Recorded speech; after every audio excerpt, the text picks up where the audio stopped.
রুদুপুটি কিছু করেনি নাকি? ও কিসে কুঠে আজকে বাড়ি আসুক, ওকে ঠেঙে মেরে ফেলবো।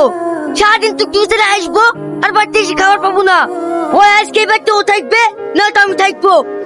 কিরে বিশু, এইভাবে বাসলে পায়তারা করে বেড়াচ্ছি, কাকে মারবি?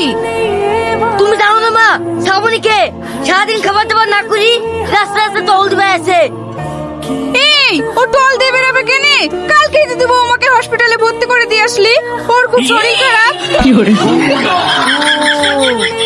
তাই তো গো মা, ওই চালা বুলু মন কোনো কিচ্ছু মনে থাকে না। এইসব কথা যদি মনে না থাকে তাহলে কি মনে থাকবে বল? চ, বৌমাকে দেখে আসি কি। ঠিক আছে চলো। কিসে যাবি? তোর টুকটুকি কই? আরে সর্বনাশ, টুকটুকু দেখছো তুই মনে মনে বাসে তোর বাড়ি চলে এসছি। তোর এই ভুলো মনের জন্য দেখবি একদিন অনেক বড়